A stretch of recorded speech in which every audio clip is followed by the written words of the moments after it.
For much of the 20th century, the traditional role of women in horror films has usually been that of the helpless victim or hapless heroine. But some women have broken all the rules and given men a run for their lives.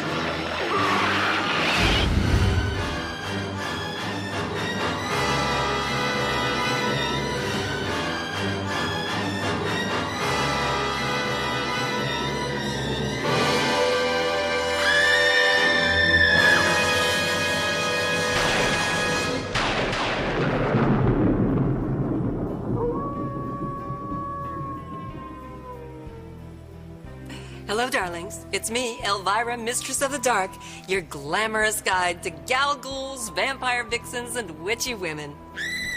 What? I said witchy. Oh, well. Ooh, lucky you. You're really in for a treat. I mean, besides me. We're gonna take a look at Hollywood's ultimate bad girls. They don't just kiss and tell. They kiss and kill. Our producers knew that to pay tribute to the ladies of horror, they needed a hostess who was really horrible. So they picked me, and I'm flattered, I think. We're calling our offering du jour Bride of Monster Mania. For some reason, I never get invited to weddings, although I have worked a lot of bachelor parties. You know, Bride of Monster Mania is the perfect title for this show because the audience at a horror movie is a lot like a bride on her wedding night. I mean, there's anticipation, followed by shock, terror, screaming, begging for mercy. But then when it's all over, you've had a pretty good time. And you can't wait for the sequel. Oh, our first monster brides really take that till death do us part stuff literally. And boys, you don't want to bring these gals home to meet your parents. Unless, of course, you want them killed. So put on your garlic necklace and get out your broom. We're gonna take a scary look at witches and vampires. Dream come true? Or walking nightmare?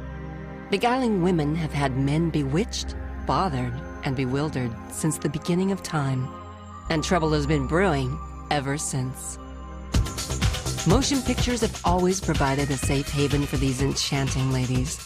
The real world may not appreciate their devilish behavior, but at the movies, a magical evening is always welcome. Just don't get on their bad side. Vampires don't like to be crossed. And as for witches, well, these evil women give new meaning to the words girl power. As early as 1922, movie witches had begun casting their spell on the silver screen. But the first major film to portray the black arts didn't come from Hollywood. Produced in Sweden, Häxan had all the ingredients of a true spellbinder. Flying broomsticks, boiling cauldrons, evil spirits, and a witch's Sabbath. Though audiences couldn't hear them cackling, it was a silent picture after all, the witches of Häxan conjured up a vivid image of ancient sorcery. The film even included a demonic seduction. I think that the whole thing about the devil coming, I think that's a whole sexual connotation. She's seduced by the ultimate male who comes through the window, which is that adolescent hope for the elopement. And he's the ultimate seducer.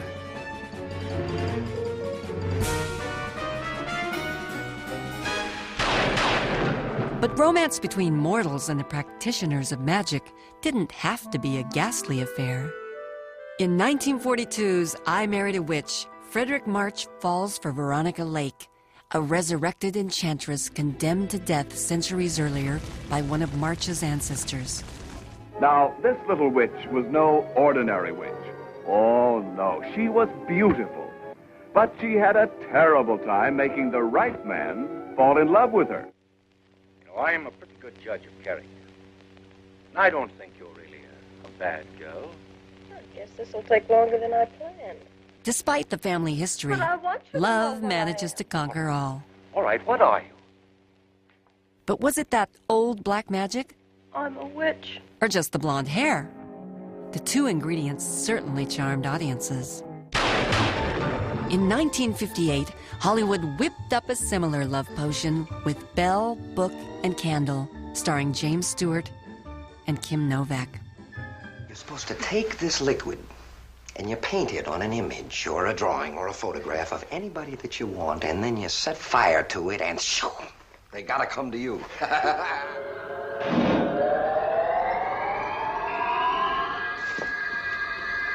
Now you believe it. Of course I don't believe it, not one single stupid word of it. Chef. I'm getting out of here, out of this building, and don't think I'm ever coming back, because I'm not coming back, ever. You will, you have to. Oh, you mean the spell? Ha! We'll see about the spell. Taxi! Taxi! The film even inspired the hit TV series Bewitched. But not every screen witch had a heartwarming agenda. 2 years later, Italian director Mario Bava painted a far darker portrait of the supernatural with Black Sunday. Starring Barbara Steele, this 1960 Gothic tale of witchcraft and Satanism shocked audiences with its graphic violence. A young woman, executed for being a witch, returns centuries later to exact her revenge on mankind. There are those who believe and those who do not. But both must know the suspense, the shock of meeting the living dead and of bringing the dead to life.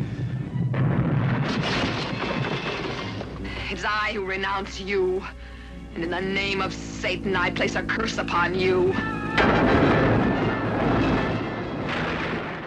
While undeniably horrific, the film managed to work in a subtext of compelling sexuality. Steele's kiss may have spelled certain death, but to young men in the audience, it almost seemed worth it.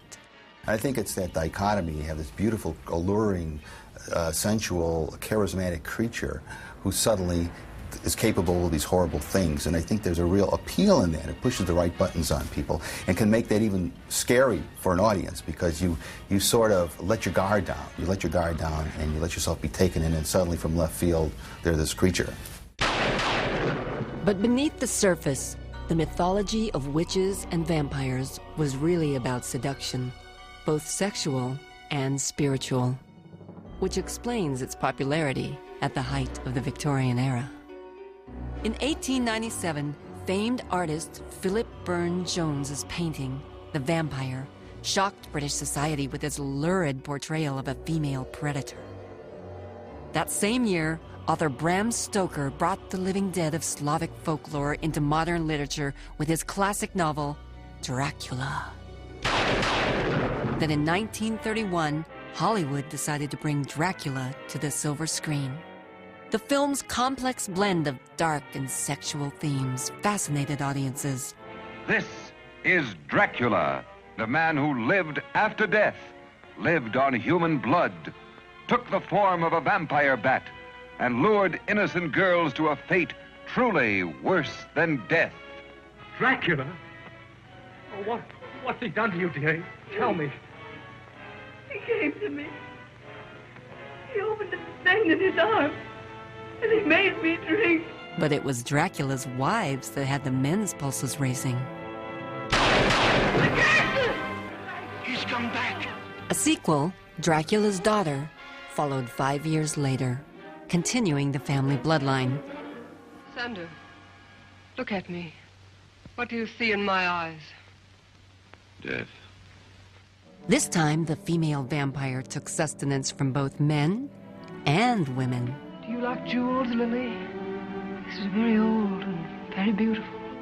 I will show it to you. Please don't come any closer. Dracula's Daughter was originally going to be about Dracula and his daughter. Dracula was originally going to be a central character in it. But then, for reasons that no one is entirely clear on, they wrote Dracula out. And that made a female vampire, for the very first time, the center of the story. Bringing a female monster into a movie changes the tone and feeling. I think it makes it more dangerous. I think it kind of like somehow ups the ante, because women shouldn't be monsters, so they're far more threatening and far more scary. Of Of course, female vampires appealed to audiences of both sexes. For men, it was an opportunity to enjoy surrender without moral restrictions. For women, the vampire represented sex without guilt. After all, the creature's bloodlust was created through no fault of its own. Witches aren't necessarily picked, but vampire women, they're picked by the ultimate sexual being. And he chooses. He doesn't choose ugly women. He chooses these beautiful temptresses. Films like Dracula's Daughter and Todd Browning's Mark of the Vampire, produced in 1935, sparked controversy that resulted in greater censorship. Suddenly, the horror film genre was in danger of losing its bite, or at least its audience.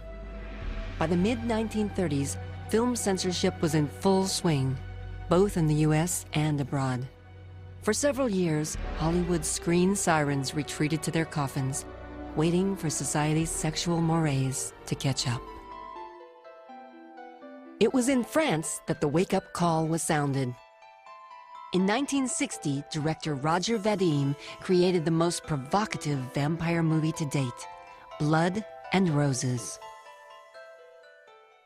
Based on Sheridan Le Fanu's Carmilla, this atmospheric thriller explored the affair between a lady vampire and her female victim. Blood and Roses, the ultimate in adult and unadulterated horror. Bursting onto the screen in the most lavishly beautiful, sensationally shocking picture of modern times. A girl whose secret is reflected in an image too dreadful for the eye to behold. Female vampires are extremely popular, and female lesbian vampires are even more popular. The whole idea of a vampire to begin with is very sexual and very sensual. The penetration, the teeth through the neck, the seduction, the allure, this kind of thing.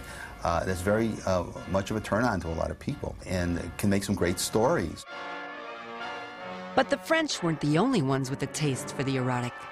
The British company Hammer Films specialized in low-budget shockers that blended horror and eroticism. 1960s, The Brides of Dracula transplanted the Dracula theme to the unusual setting of a girl's dormitory. With its implicit suggestion of sexual awakening, the matinee movie was perfect for its target audience of teenage boys. I think the reason that sex is so prevalent with female monster movies is that historically men were more attracted to horror movies. And one of the things that interests men about women is that kind of sexual game playing.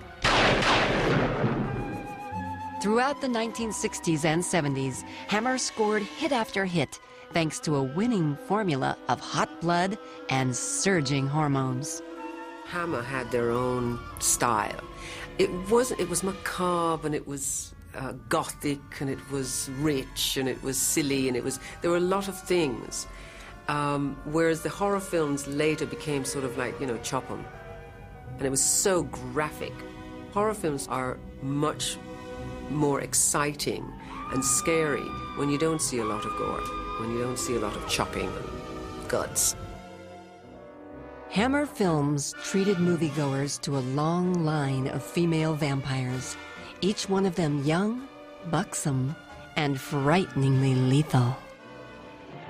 I think in some ways a female predator is more powerful than a male, because you don't expect it from a woman. You know it's there, but I don't think one is too eager to see it.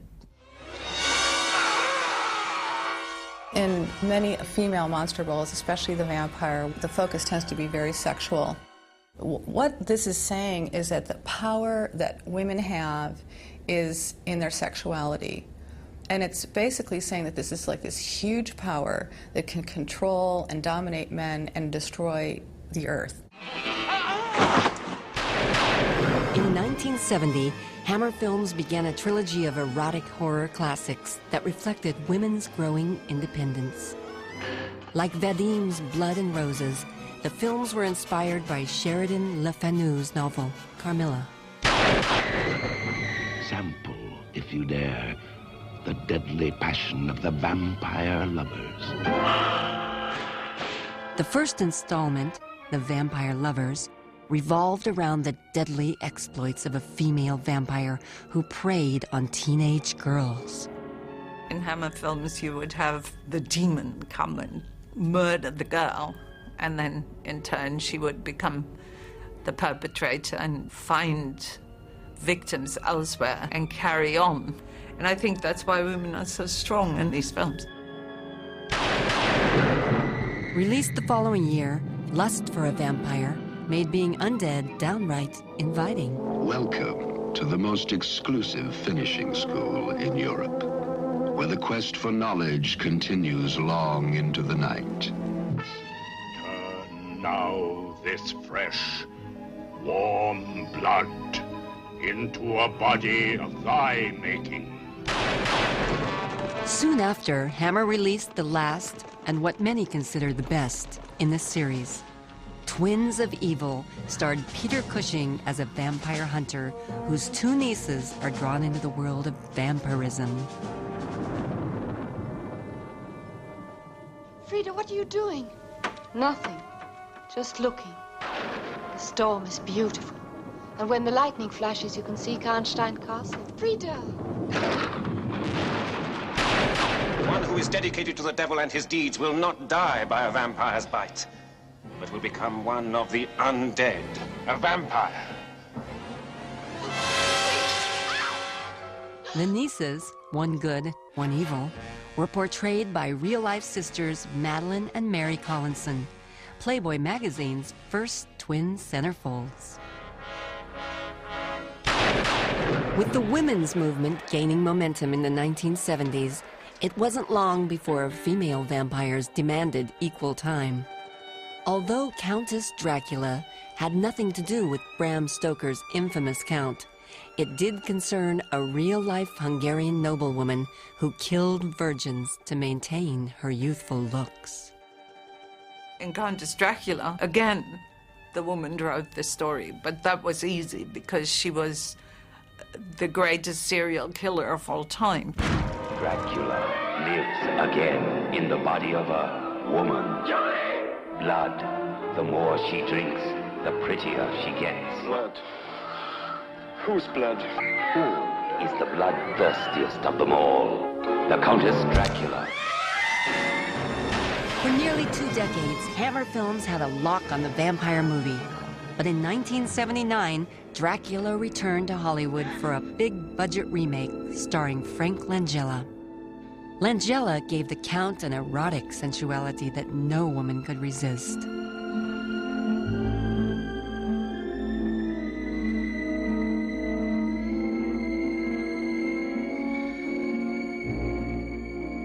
Papa.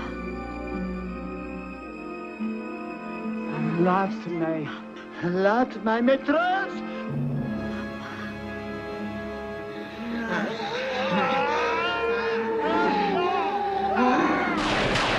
But Dracula was not the only literary creation of author Bram Stoker. His final novel, The Lair of the White Worm, inspired Ken Russell's 1988 shocker by the same name. A cult film, both in terms of its movie audience and its subject matter, Lair starred Amanda Donahoe as Lady Sylvia Marsh, the sultry high priestess of a supernatural cult that worshipped an ancient, worm-like dragon. I shall tell you why you must not be afraid to die. To die so that the god may live is a privilege given. And if you know anything at all about history, you will know that human sacrifice is as old as Dionin himself.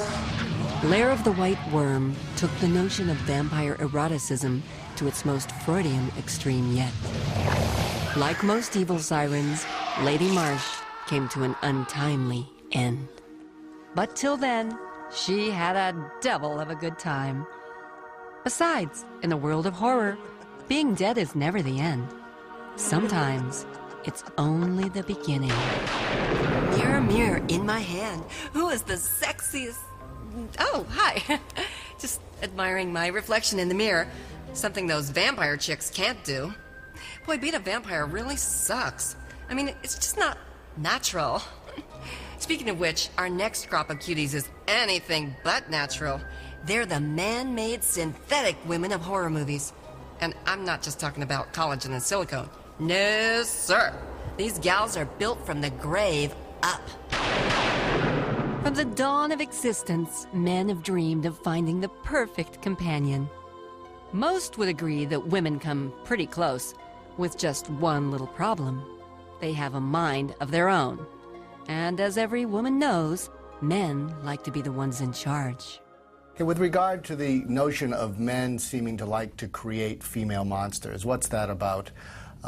Boys like to build things. Boys are into projects. They like to create things that they control. They like to create a project that works the way it's supposed to work.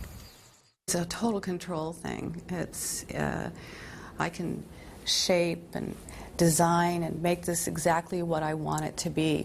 And that exemplifies the attitude of the oppressor, that, you know, I'm in a position to be in charge and in control of all this and all these people. Perhaps the first movie to feature an artificially constructed female was Fritz Lang's Metropolis.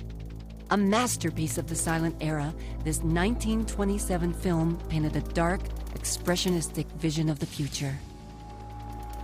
One of its highlights was the creation of a female robot.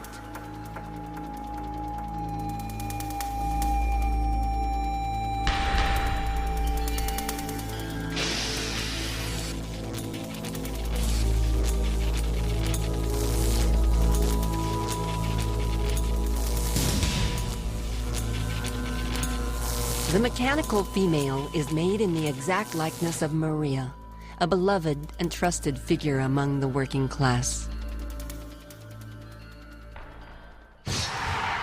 But her true purpose is to betray those around her.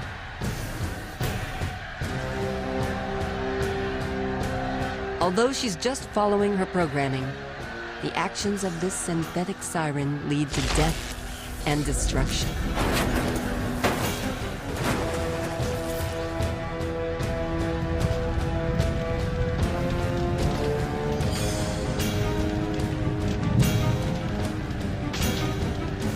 The haunting performance by actress Brigitte Helm as the robot made a lasting impression on future Frankenstein director James Whale. When casting Bride of Frankenstein a decade later, Whale considered Helm for the title role. The worldwide success of Frankenstein in 1931 had audiences clamoring for more, and Whale's sequel is still considered one of the best monster movies ever made. Dr. Frankenstein decides, you know, I'm going to make a woman because I can make both. So that's that very narcissistic attitude that I'm godlike and that I can do these things. The heart is beating more regularly now. Yes, it's been beating for 9 hours. And the brain, perfect, and already in position. And we are almost ready. Almost.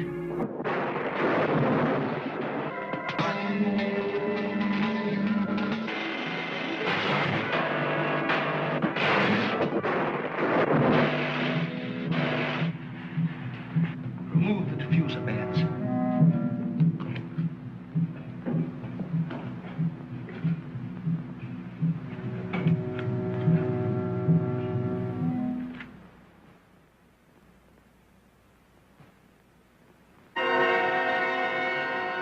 She's alive!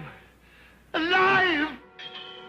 Released in 1935, The Bride of Frankenstein was drawn from episodes in Mary Shelley's 19th century novel and derived its visual inspiration from Metropolis.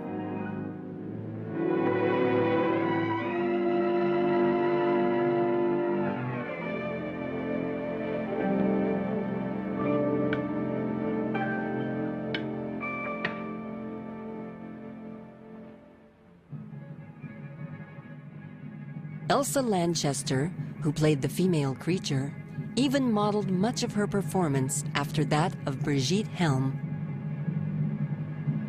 Stand back! Stand back!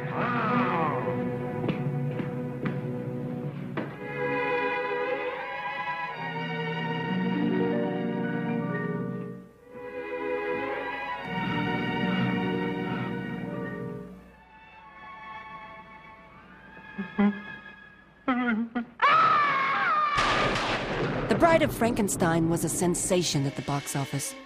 But despite its success, the ladies of horror had all but disappeared by the 1940s. With the male population going off to war, America came to depend on women to fulfill roles traditionally held by men. Now the ones specializing in science and mechanics weren't men like Dr. Frankenstein.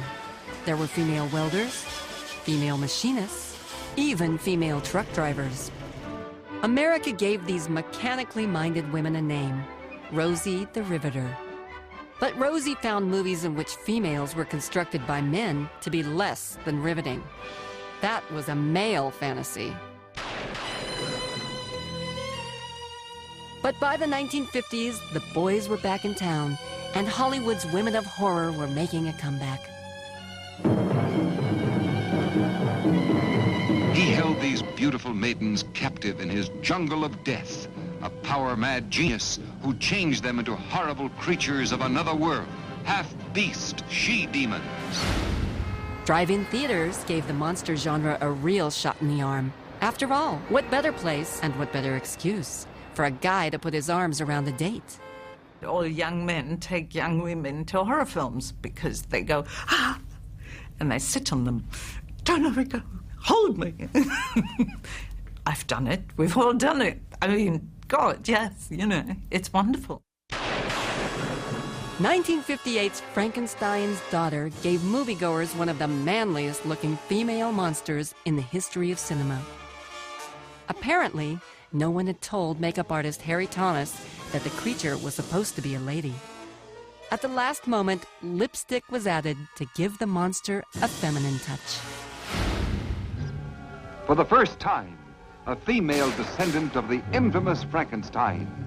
Deadlier, more terrifying than ever before. In 1962, The Brain That Wouldn't Die featured a beautiful woman's severed head as the object of horror. They die. I brought her back. She'll live and I'll get her another body. Yes, and what of her soul? How can you make of her an experiment of horror? Horror has its ultimate, and I'm that. But as the decade progressed, the monster film genre was in danger of descending into pure camp. That is, until the Shockmasters at Hammer Films brought it back from the dead with 1967's Frankenstein Created Woman. Frankenstein's most terrifying experiment comes to life. Frankenstein created woman. Within her, a dead man's revengeful urge to kill. Kill him. Kill him. Kill him, Christina. Hammer was at it again in 1971 with Dr. Jekyll and Sister Hyde, a twisted adaptation of Robert Louis Stevenson's classic novel. At first I laughed. You know, Dr. Jekyll and Sister Hyde, they were ridiculous. Of course I have to do that film. And then I thought, that's really interesting because it's male-female. And everyone has that. And how do you balance that? And it was really interesting. This is the testament of Dr. Henry Jekyll. Male. Male. Male. In this spine-tingling gender bender, not only is Hyde a female, but she is driven to murder women to feed her hormonal imbalance. They must be female. No more than 20 years old. And of course, basically what it is sort of, you know, coming to terms with the power of your body and the power of sexuality at that moment. And it was a really great moment for me. I mean, I love doing that. In this film, you will actually see the sinister Dr. Jekyll change in mind and body into the totally evil Sister Hyde. It is I who exist, Dr. Jekyll, not you. It is I who will be rid of you. As I come into being once more, I start to feel my power. This is like the second or third time, and that's when I start to discover my power in sexuality and my power in life and my power in being a woman, and suddenly it's like, and I don't want to go back. I don't want to disappear again.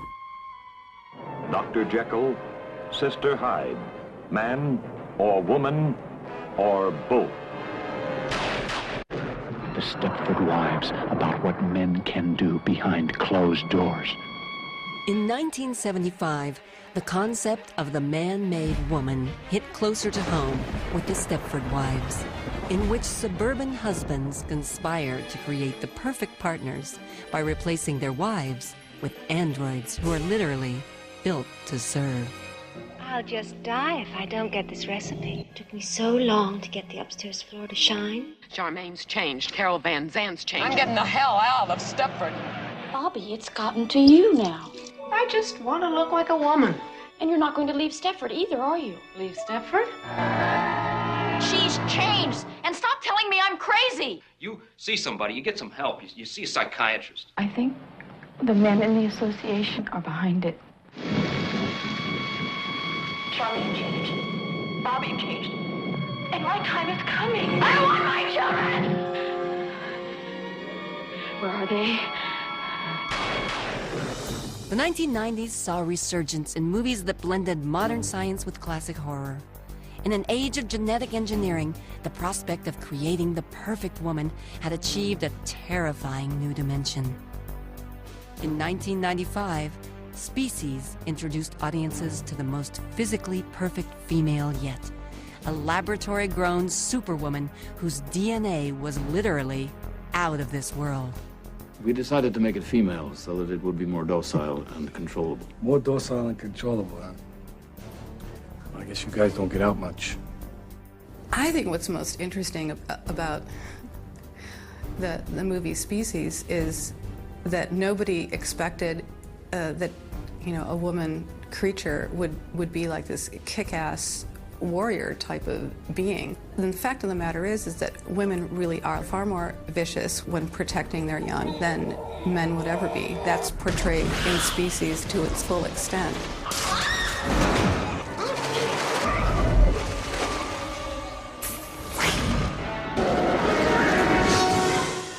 From silent spectacle to state-of-the-art sci-fi, movie scientists have never stopped trying to build the perfect mate. She's alive! Alive!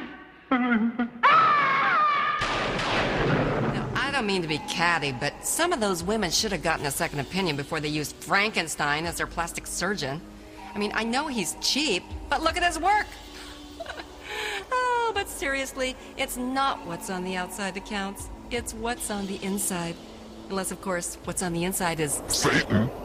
Yep, I'm talking about women possessed. Gals, it could happen to you.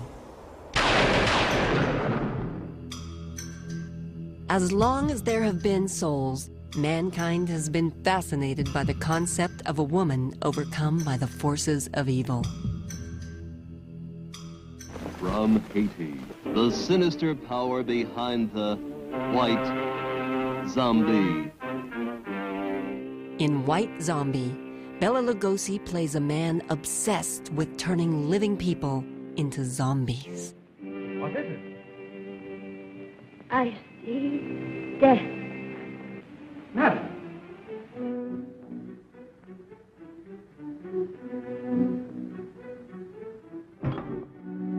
Mad with power, he uses the strength of his will to turn a young woman into a soulless creature.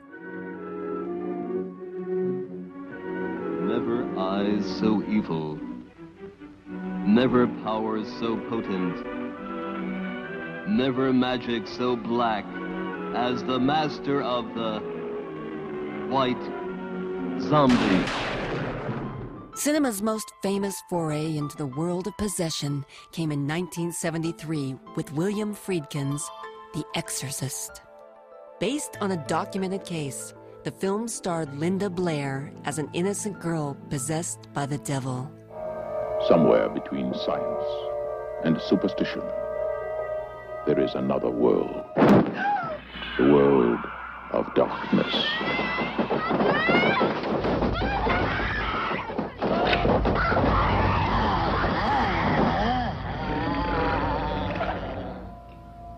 Look, your daughter doesn't say she's a demon. She says she's the devil himself.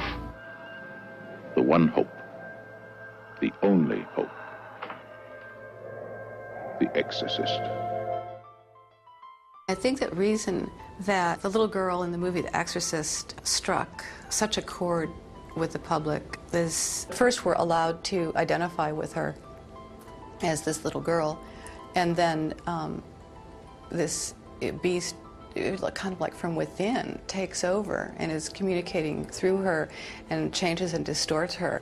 It is showing this strange thing that happens in adolescence that is just really perplexing and frightening. Following in the Exorcist's demonic wake was another tale of possession, Beyond the Door. This time, mother, not daughter, was the unwilling recipient of the devil's attention. Who are you? Who are you? George, please help me. Free me. Do something for me, George, please. Come on, you filthy pig. In spite of this story change, the film bore an eerie resemblance to The Exorcist. Another film featuring a fiendish female was Brian De Palma's Carrie. Starring a young Sissy Spacek, the movie taught a whole generation of teens to think twice about teasing the high school nerd. It's the night of the senior prom. The Bates High School gym is alive with excitement. And everybody is there, even Carrie White. The girl no one likes and everyone makes fun of. The girl who lives in that creepy house with her crazy mother. The girl with the strange power. But tonight, no one will laugh at Carrie. She's with the best-looking boy in the senior class. She'll be voted Queen of the Prom. For Carrie, it will be a dream come true. For everyone else, it will be a nightmare. Carrie, starring Sissy Spacek, Piper Laurie, and introducing John Travolta in his first motion picture role. If you have a taste for terror, you have a date with Carrie.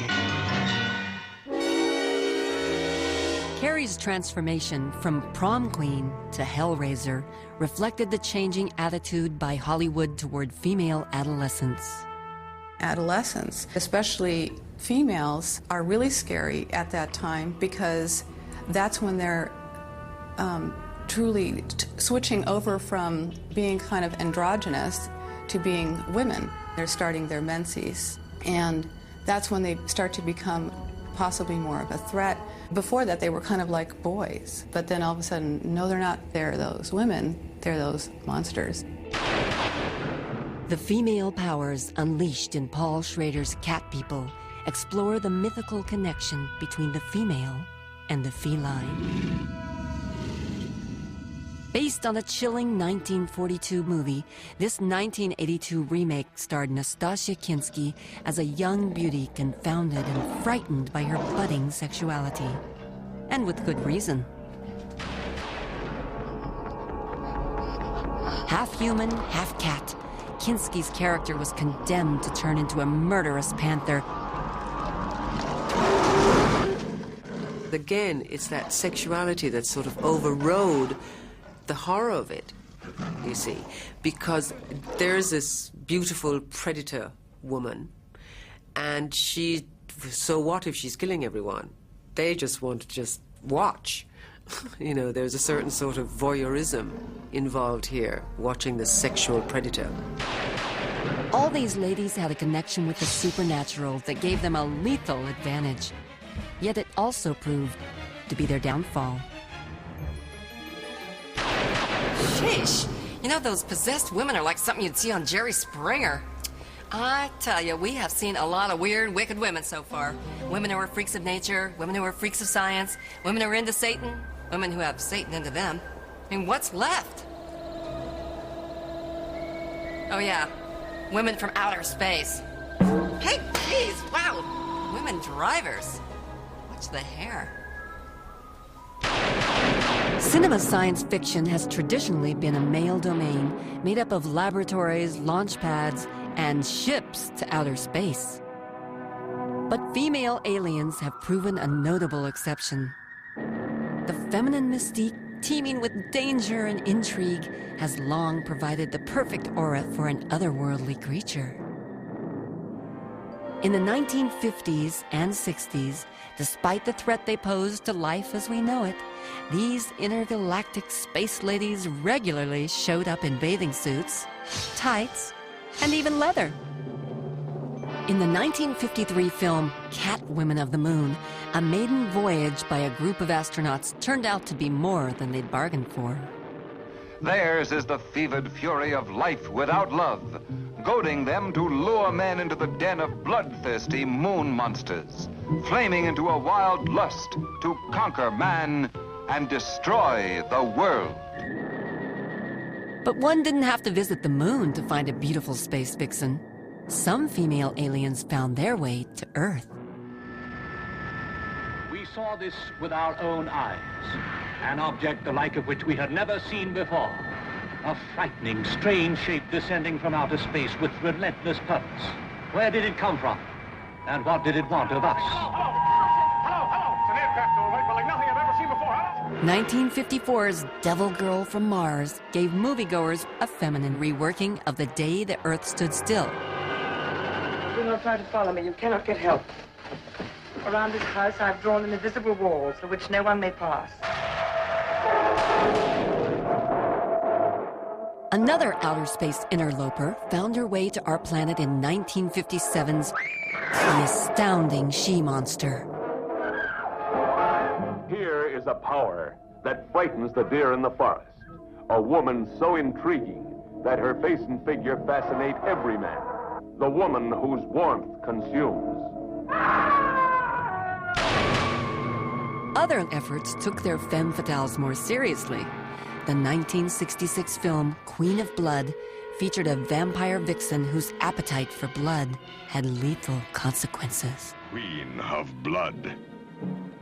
A tantalizing, mystifying enigma.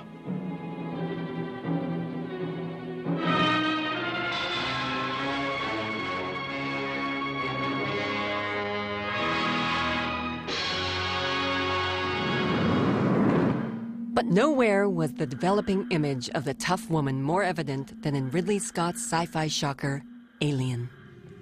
Released in 1979, the film co-starred Sigourney Weaver as Lieutenant Ellen Ripley.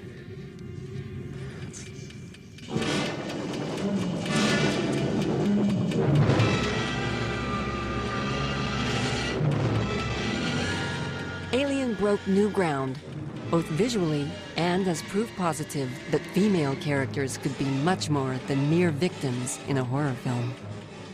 I think what you're seeing with Sigourney Weaver in Alien is you see the crossover of female power being expressed from sexuality to just real power, leadership power, being able to take charge and take control in a direct, no-nonsense way.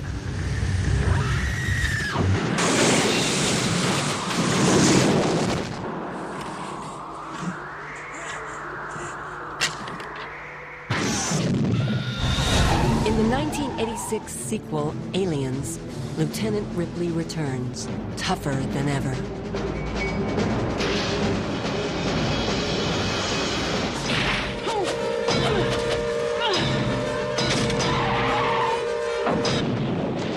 Now, she takes on the screen's most fearsome creature yet. The Alien Queen. The fight that ensues is a clash seldom seen on film. Two female characters locked in a savage battle to the death.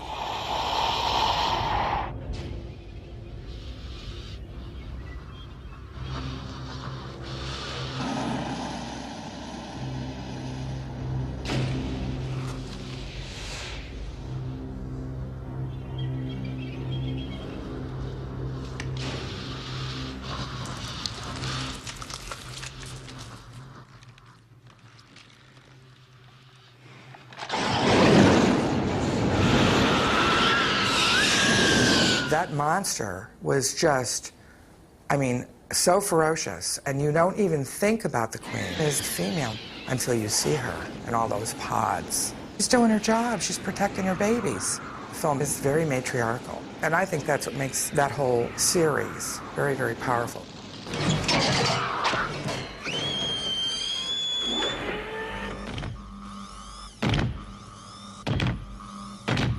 Get away from her, you bitch!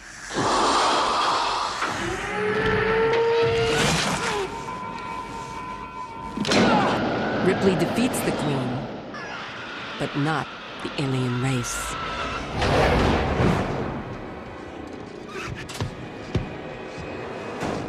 Ripley's fight-to-the-death mentality is once again called into action when she is faced with an even more sinister alien creature in the terrifying third installment, Alien 3. I have one inside of me. I saw it on the CAT scan. It's a queen. An egg layer. It can make thousands more like the one we've got here. When Ripley discovers that the alien has embedded itself in her womb, she kills herself to save the human race.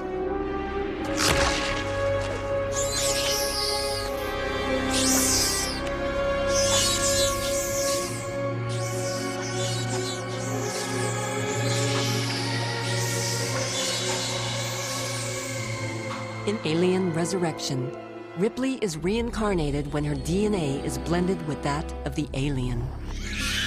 That was a really interesting blend. It was really hard to tell where the human left off and the monster began. Then there was a question of, well, is she going to, behave like a familiar human female is going to behave, or is she going to turn on us?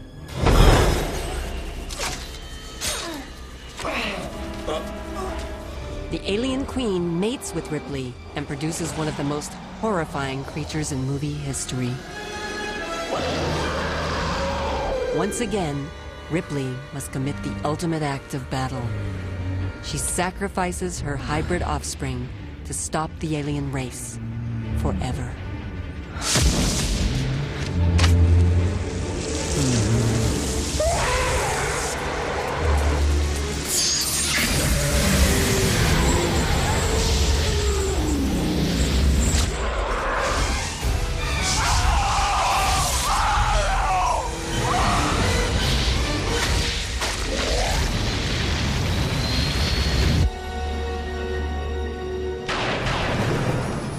From witches and vampires to robots and aliens, female monsters have brought us some of the most terrifying moments in movie history. As women's role in society continues to evolve, one thing remains certain: that for all of their beauty, sensuality, and intelligence, women can be deadlier, more devilish, and more devastating than men. There are some important lessons to be learned from the Bride of Monster Mania. First off, we now know that guys really go for the bad girls, even if it kills them. But more important than that, we can feel a lot better about ourselves. I mean, even on our worst bad hair day, we still look better than that Bride of Frankenstein. That's why, in the future, we can look forward to more, even scarier horror femme fatales. So, until next time, darling, this is Elvira saying, unpleasant dreams.